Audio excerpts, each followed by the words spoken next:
요한복음 4장 15절부터 26절 말씀까지입니다. 제가 가지고 있는 성경은 신약 성경 148면에 요한복음 4장 15절부터 26절 말씀까지입니다. 요한복음 4장 15절부터 26절 말씀까지 제가 한 절 읽고 여러분들 한 절 읽고 교독하여 읽도록 하겠습니다. 여자가 이르되 주여 그런 물을 내게 주사 목마르지도 않고 또 여기 물 기르러 오지도 않게 하옵소서. 여자가 대답하여 이르되 나는 남편이 없나이다. 예수께서 이르시되 내가 남편이 없다 하는 말이 옳도다.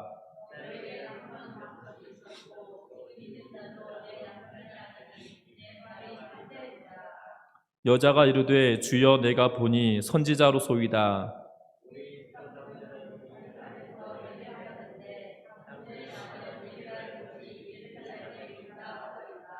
예수께서 이르시되 여자여 내 말을 믿으라. 이 산에서도 말고 예루살렘에서도 말고 너희가 아버지께 예배할 때가 이르리라.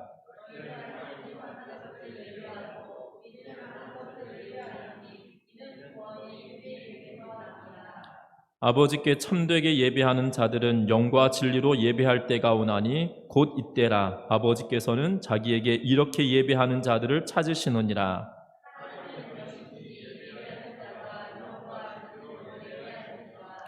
여자가 이르되 메시아 곧 그리스도라 하는 이가 오실 줄을 내가 아노니 그가 오시면 모든 것을 우리에게 알려주시리라.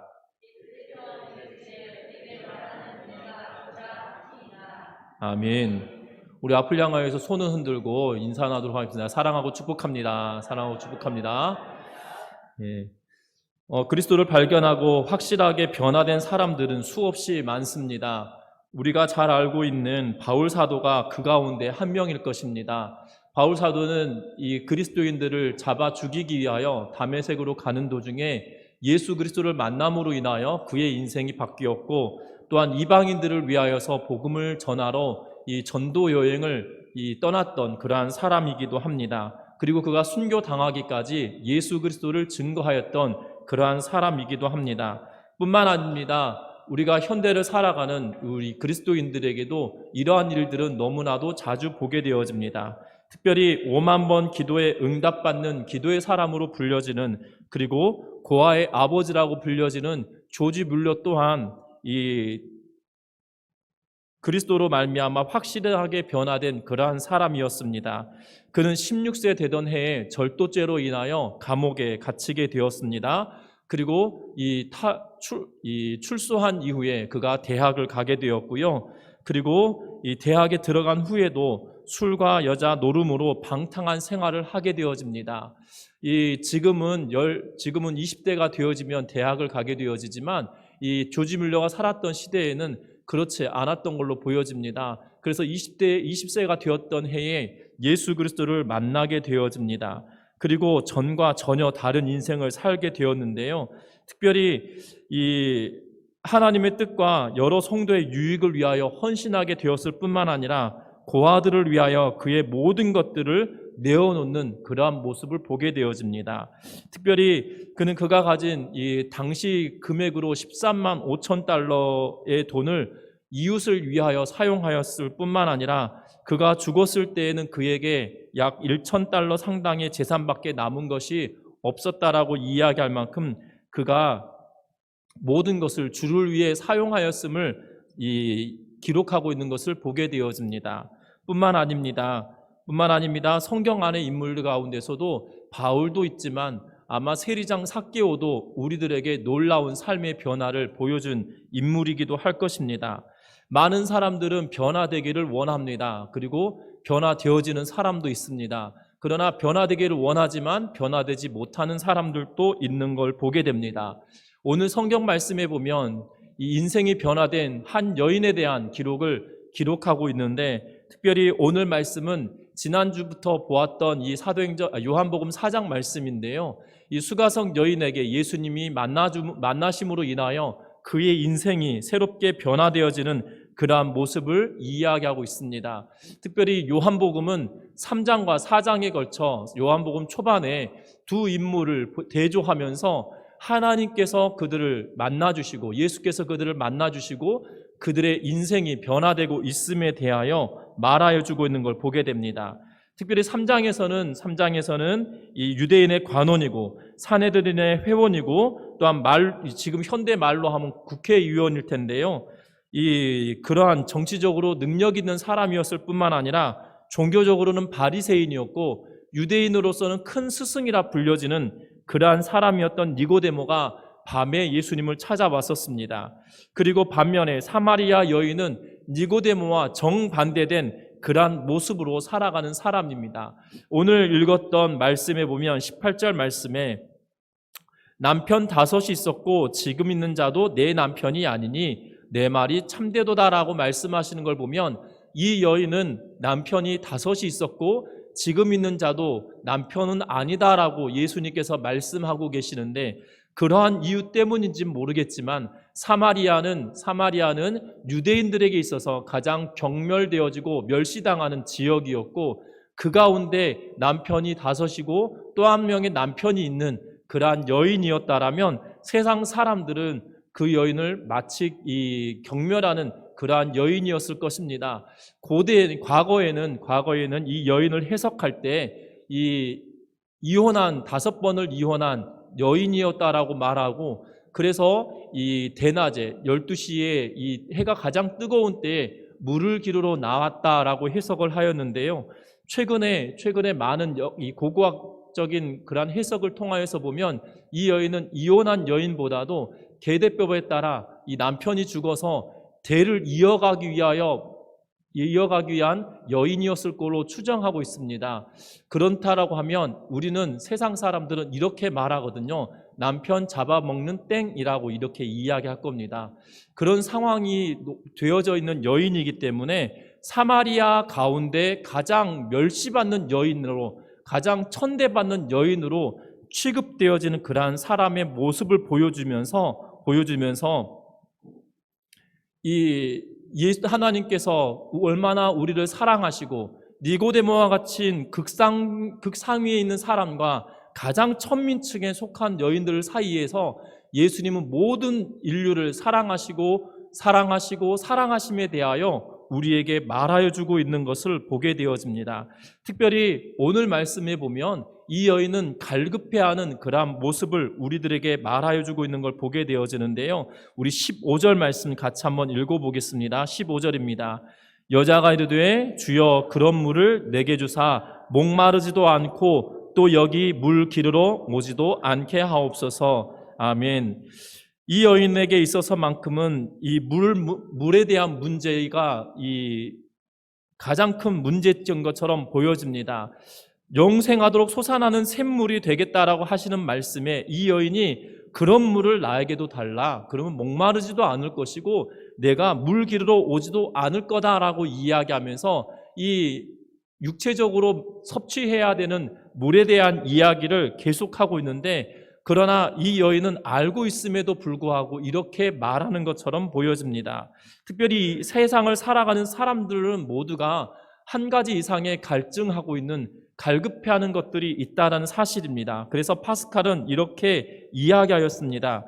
모든 사람의 마음속에는 하나님이 만드신 하나의 공간이 있다라고 이야기하면서 이 공간은 하나님 아니면 채울 수 없는 공간이다라고 이야기하고 있는 걸 보게 됩니다. 그런데 수많은 사람들은 이 공간을 재물로 채우려고 하고 권력으로 채우려고 하고 명예로 채우려고 하고 그걸로 채워지지 않으면 또 다른 것으로 채우려고 하는 그러한 일들이 있다 보니 결국 결핍이 그들로 하여금 중독을 일으키게 하고 중독으로 인하여 그들의 인생을 망치게 하는 그러한 모습을 보게 되어집니다. 어거스틴도 비슷한 말을 하였습니다. 오 하나님, 우리는 하나님에게서 지음을 받은 피조물이기 때문에 우리가 하나님 앞으로 돌아가기 전에는 내 마음에 진정한 평안이 있을 수 없나이다라고 어거스틴도 동일하게 이야기하고 있는 걸 보게 되어지는데 하나님께서 만드신 이 우리의 마음속에 있는 이 공간을 하나님으로 채워가는 은혜가 있기를 바라는데 오늘 이 말씀을 통하여서 보면 예수님께서 그것을 채워주고 있는 그러한 모습을 보게 됩니다. 그 모습을 채우기 위하여 예수님께서는 첫 번째 무엇을 하셨냐면 16절 말씀 다 같이 한번 읽어보겠습니다. 16절 말씀 같이 읽습니다. 이르시되 가서 내 남편을 불러오라. 아멘. 갑작스럽습니다. 예수님은 물에 대한 이야기를 하고 계셨습니다. 14절에 보니까 내가 주는 물을 마시는 자는 영원히 목마르지 아니하리니 내가 주는 물은 그 속에서 영생하도록 솟아나는 샘물이 되겠다라고 이야기하시면서 예수님께서 영원히 솟아난 샘물을 주겠다라고 말씀하셨는데, 그 뒤따라서 이 여인이 그러면 나에게 그 물 달라. 내가 물 먹고도 목마르지도 않고 물 길러로 올 필요도 없는데 나에게 그 물을 달라라고 이 여인이 이야기합니다. 그때 예수님께서 갑작스럽게 대화의 화제를 바꾸어 가고 있는 것을 보게 됩니다. 무엇으로 바꾸었습니까? 물을 이야기하다가 갑자기 전혀 상관없는 남편에 관한 이야기를 시작하셨다는 것이에요. 여러분, 이 여인에게 있어서만큼은 남편의 문제는 앞에서도 말씀드린 것처럼 가장 어려운 문제입니다. 어찌 보면 이 여인에게 있어서 가장 감추고 싶은 가장 치명적인 약점이기도 할 거고, 어찌 보면 이 여인에게 있어서만큼은 죄인된 모습, 죄의 모습이 그 여인 스스로가 깨닫는 그러한 모습일 걸로 보여집니다. 왜냐하면 이 과거의 해석대로 보던 현대의 해석으로 보던 둘 다 똑같이 이 부정해 보이는, 또한 세상 사람들로 하여금 경멸당하고 멸시당하는 여인이었기 때문에 그 원인이 되는 것은 그 여인이 감추고 싶은 그러한 것이었을 것입니다. 그런데 예수님께서 지금 무엇을 하고 계십니까? 이 여인에게 그 남편에 관한 이야기를 끄집어내고 계시다는 사실입니다. 그리고 그 이유를 끄집어내실 뿐만 아니라 그것에 대해 노골적으로 예수님께서 이야기합니다. 우리 앞에서도 읽었다시피 17절 말씀 보니까 여자가 이렇게 대답합니다. 나는 남편이 없나이다 라고 이야기하고 있어요. 이 여인이 예수님께 처음 보는 남자이지 않겠습니까? 평생 처음 보는 사람인데 네 남편을 불러오라 라고 이야기하니까 이 여인이 감추고 싶은 마음에 나는 남편이 없다라고 이야기합니다. 예수님께서 그 말과 더불어 뭐라고 이야기하냐면 네가 남편이 없다고 하는 그 말은 옳다라고 이야기하면서 남편이 5이 있었지만 지금 있는 자도 네 남편이 아니다라고 이야기하면서 그 여인의 가장 약점이고 가장 가리고 싶은 부분을 그냥 예수님은 노골적으로 이야기하고 있다는 것을 보게 되어집니다. 여러분들 잘 아셔야 되는 것은 우리의 갈급하고 또한 우리의 갈증 있는 그 부분을 해결할 때 가장 먼저 되어지는 부분은 무엇이냐면 우리의 연약한 부분을 낱낱이 하나님 앞에 내어놓는 작업이 우리에게 필요하다는 사실입니다. 예수님께서 이 여인의 약점이고 또한 가장 불편한 부분이고 또한 죄악처럼 여겨졌던 그 부분이고 여인은 감추고 싶었던 그 부분임에도 불구하고 예수님은 그것을 콕 집어 이야기하고 계시다는 사실입니다. 저와 여러분들 기억하셨으면 합니다. 예레미야 2장 13절 말씀 보면 같이 한번 읽어보겠는데요. 예레미야 2장 13절 말씀입니다. 같이 읽습니다. 내 백성이 2가지 악을 행하였나니 곧 그들이 생수의 근원되는 나를 버린 것과 스스로 웅덩이를 판 것인데 그것은 물을 가두지도 못할 터진 웅덩이들이니라. 아멘. 예레미야가 멸망당해가는 유대인들에게, 유다 사람들에게 말하는 것입니다. 뭐라고 이야기하냐면 너희가 생수의 근원 대신 하나님을 버린 죄가 있다라고 이야기하고, 그런데 하나님을 버리고 난 이후에 너희가 한 것은 무엇이냐면 너희 스스로가 웅덩이를 파서 물을 담으려고 하는데 그것은 터진 웅덩이여서 물을 담을 수도 없는 그러한 상태다라고 이야기하고 있는 것을 보게 됩니다. 유대인들에게 있어서만큼은 그 죄악의 모습을 낱낱이 보여주면서 하나님은 그 앞에 설하라고 이야기하고 있다는 사실입니다. 저와 여러분들에게도 마찬가지입니다. 이 여인도 마찬가지로 놀랬을 것입니다. 얼마나 놀랬을까요? 자신을 처음 보는 사람임에도 불구하고 그의 과거와 모든 것을 아시는 분이 그 앞에 나타났다는 것은 소스라치게 놀랄 일일 것입니다. 제가 학교 앞에 전도 나가면, 주일학교 사역을 할 때 학교 앞에 전도를 나가면 학생들의 이름을 꼭 불러줍니다. 그런데 그 아이들은 놀랍니다. 누구누구야 너 이거 받아라 라고 이야기하면 아이들은 깜짝 놀라거든요. 왜냐하면 생전 처음 보는 낯선 아저씨가 자기의 이름을 부르니까 놀래합니다. 그런데 놀랄 것이 없습니다. 왜냐하면 지들 가방에 땡땡땡 하고 이름을 큼지막하게 써놓고 다니거든요. 신발 주머니에다가 다 이름을 크게 써가지고 다녀요. 그냥 지 이름 알아달라고 이렇게 써가지고 다니면서 그거는 까맣게 잊어버리고, 이미 써놓은 지가 오래되어서 까맣게 잊어버리고 누구야? 라고 이야기를 하면 깜짝 놀랍니다. 그리고 나는 어디 교회에서 나온 이 누구누구야? 라고 이야기를 하면 이 주어진 선물들, 뭐 선물이라 해봤자 뭐 큰 것도 아니지만 이 사탕 하나, 때로는 이 과자 한 봉지씩을 받아가지고 가는 모습을 보게 되어지는데요. 이 자기 이름을 써놓고 다니고 있는 어린 학생들조차도 자기의 이름을 낯선 사람이 부르면 깜짝 놀랍니다. 왜냐하면 이름이라고 하는 것, 내 과거라고 하는 것을 안다는 것이 정말 불편하기도 하지만 그 사람의 존재가 어떠한 존재인지 깨닫게 만드는 상황이기 때문이죠. 예수님은 그 모든 것을 아시는 분이시다라고 하면서 그 여인 앞에 서 계시다는 거고, 이 여인도 마찬가지로 그의 모든 삶을 하나님 앞에 낱낱이 보이며 나아갈 때 놀라운 일은 벌어진다라고 이야기하고 있다는 사실입니다. 전미 중학교에 온 성도 여러분들도 마찬가지입니다. 우리의 신앙생활에 갈급한 부분이 있다라면 다른 것으로 인하여서 시작하는 것이 아니고요, 예수 그리스도 앞에, 하나님 앞에 우리의 삶의 모든 것들을 낱낱이 내어놓고 하나님 앞에 서는 은혜가 있기를 주의 이름으로 부탁합니다. 하나님 앞에 우리의 모든 것을 내어놓고 서는 일이 우리에게 있지 않다라면 갈급한 그 부분을, 하나님께서 만드신 그 공간을 하나님으로 채울 수 없다는 것입니다. 하나님께서 함께 해주시지 않는다는 사실입니다. 저와 여러분들 기억할 것은 하나님이 만드신 우리의 마음의 그 공간을 하나님으로 채우기 위하여서 하나님 앞에 우리의 모든 것을 내어놓고 하나님 앞에 우리의 실존을 내어놓고 나아가는 것처럼 하나님 앞에 온전하게 서는 은혜가 있기를 주의 이름으로 축원합니다. 특별히 베드로전서 1장 23절과 25절 말씀에 보면 이렇게 기록하고 있습니다. 같이 한번 읽어보는데요. 너희가 거듭난 것은 썩어질 씨로 된 것이 아니요 썩지 아니할 씨로 된 것이니 살아있고 항상 있는 하나님의 말씀으로 되었느니라. 25절도 같이 읽습니다. 오직 주의 말씀은 세세토록 있도다 하였으니 너희에게 전한 복음이 곧 이 말씀이니라. 아멘. 여러분들 기억하셔야 될 것은 하나님 앞에 선다는 것은 다른 것이 아니라 하나님의 말씀 앞에 선다는 것이라는 것을 기억하셨으면 좋겠습니다. 여러분들 날마다 나의 삶을 하나님 말씀 앞에 비추면서 내 삶을 하나님 말씀 앞에 비추면서 내 삶을 돌이키는 것, 그것이 필요하다는 것입니다. 그래서 베드로전서 1장 23절에 너희가 거듭난 것은 썩어질 씨로 된 것이 아니라 썩지 아니할 씨로 된 것이니 살아있고 항상 있는 하나님의 말씀으로 되었다라고 이야기하고, 그 말씀은 영원한 말씀이다라고 이야기하면서 그 말씀 앞에 우리가 세워둘 때 거듭난 삶을 살고 있을 것에 대하여 약속해주고 있는 그러한 말씀입니다. 여러분들, 이 사마리아 여인은 모든 인간을 대표하는 사람인 것처럼 보여집니다.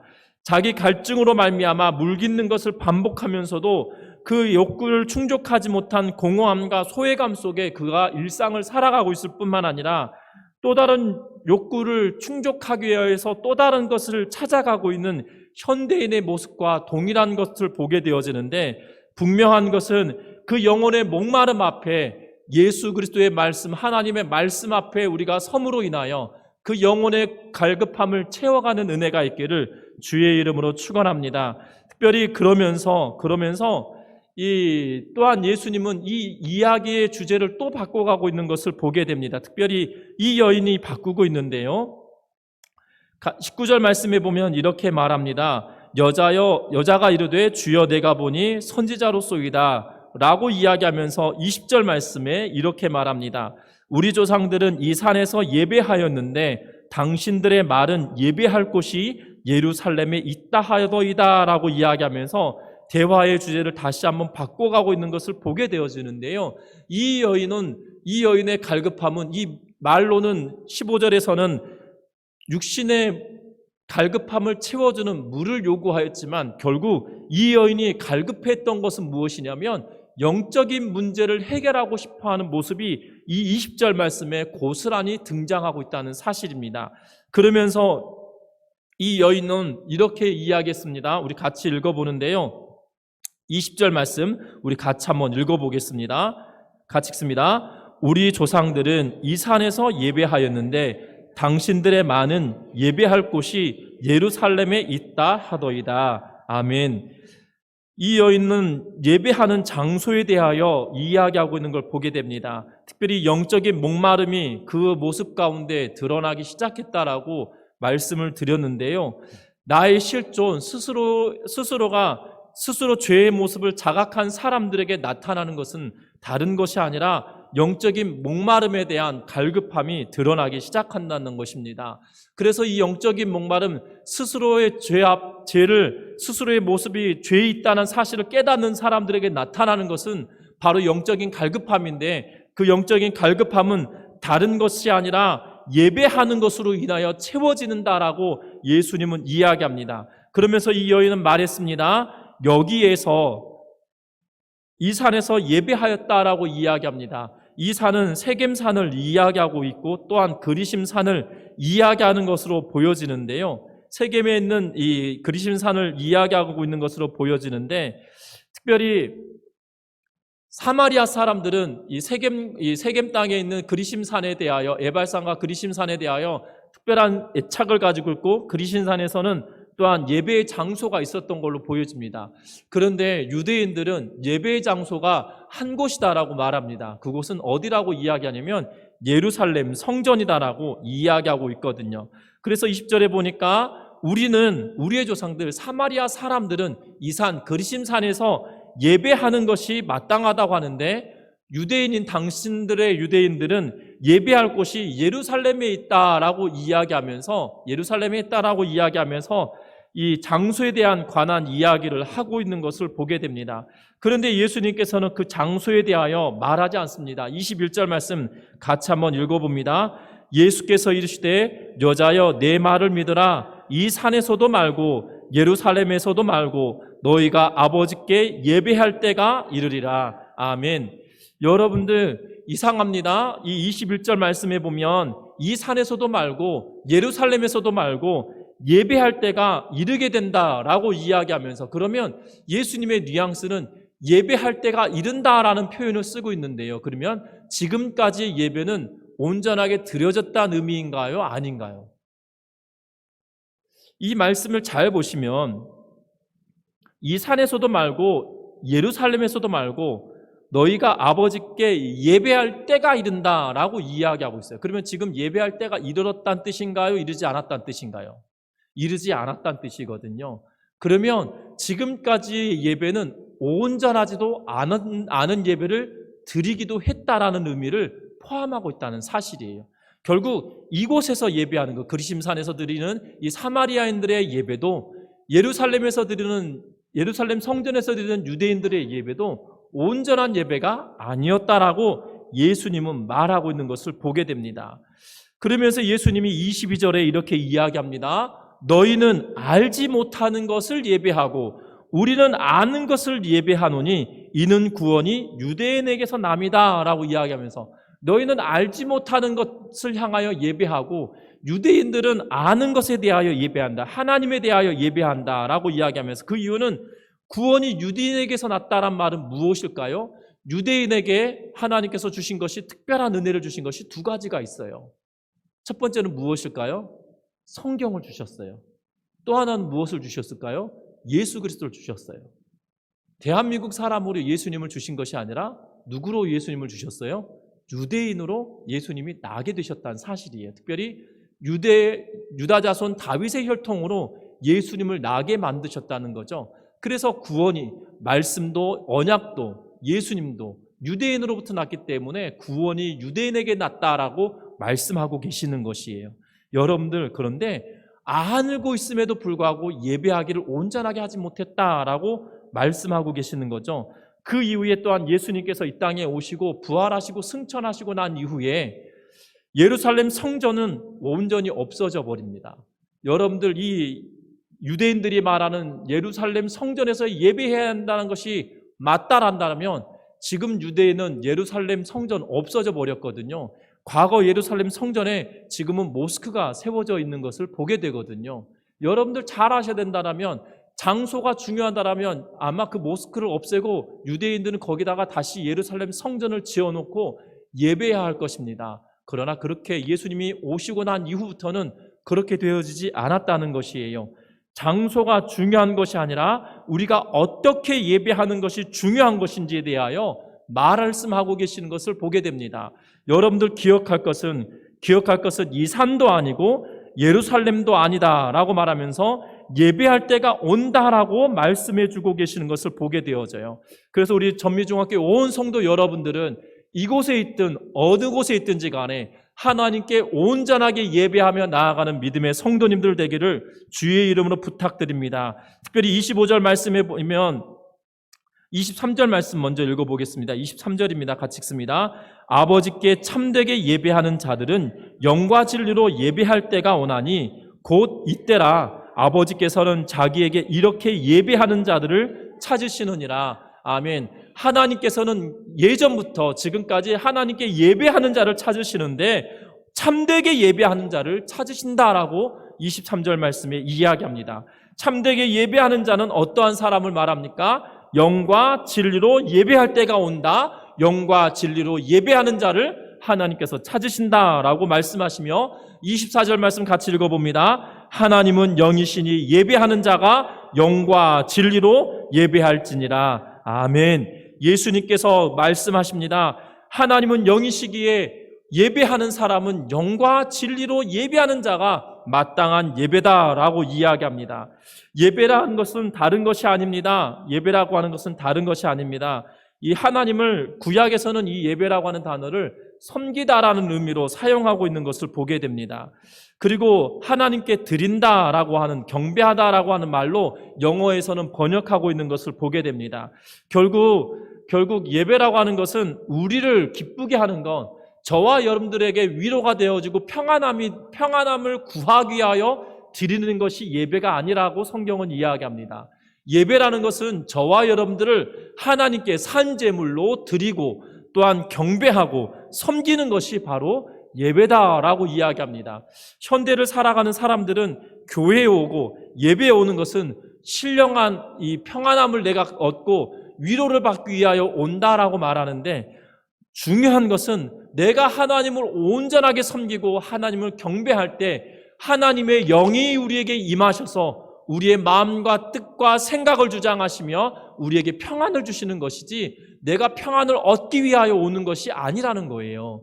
여러분들 기억할 것은 온전한 예배는 내 자신을 하나님께 드림으로 말미암아 하나님께 경배하는 행위가 바로 예배라는 사실을 기억하면서 온전하게 예배드리는 모두가 되기를 주의 이름으로 축원합니다. 그러면 참 바르게 드리는 예배는 우리가 앞에서 읽었던 것처럼 24절 말씀에 영으로 드리는 예배가 바른 예배다라고 말씀하고 있는 것을 보게 됩니다. 24절 말씀을 자세히 살펴보면 예배하는 자가 신령과 진정으로 예배할지니라, 영과 진리로 예배할지니라 라고 말씀하고 있는 걸 보게 됩니다. 이것은 하나님은 영이다라고 말씀하십니다. 여러분들, 하나님은 영이다라고 말씀하십니다. 그래서 영이기 때문에 우리가 어떻게 드리는지 하나님은 아실까요? 모르실까요? 하나님은 영이시기 때문에 우리가 온전하게 드리는 예배를 하나님은 아실까요? 모르실까요? 아신다는 사실이에요.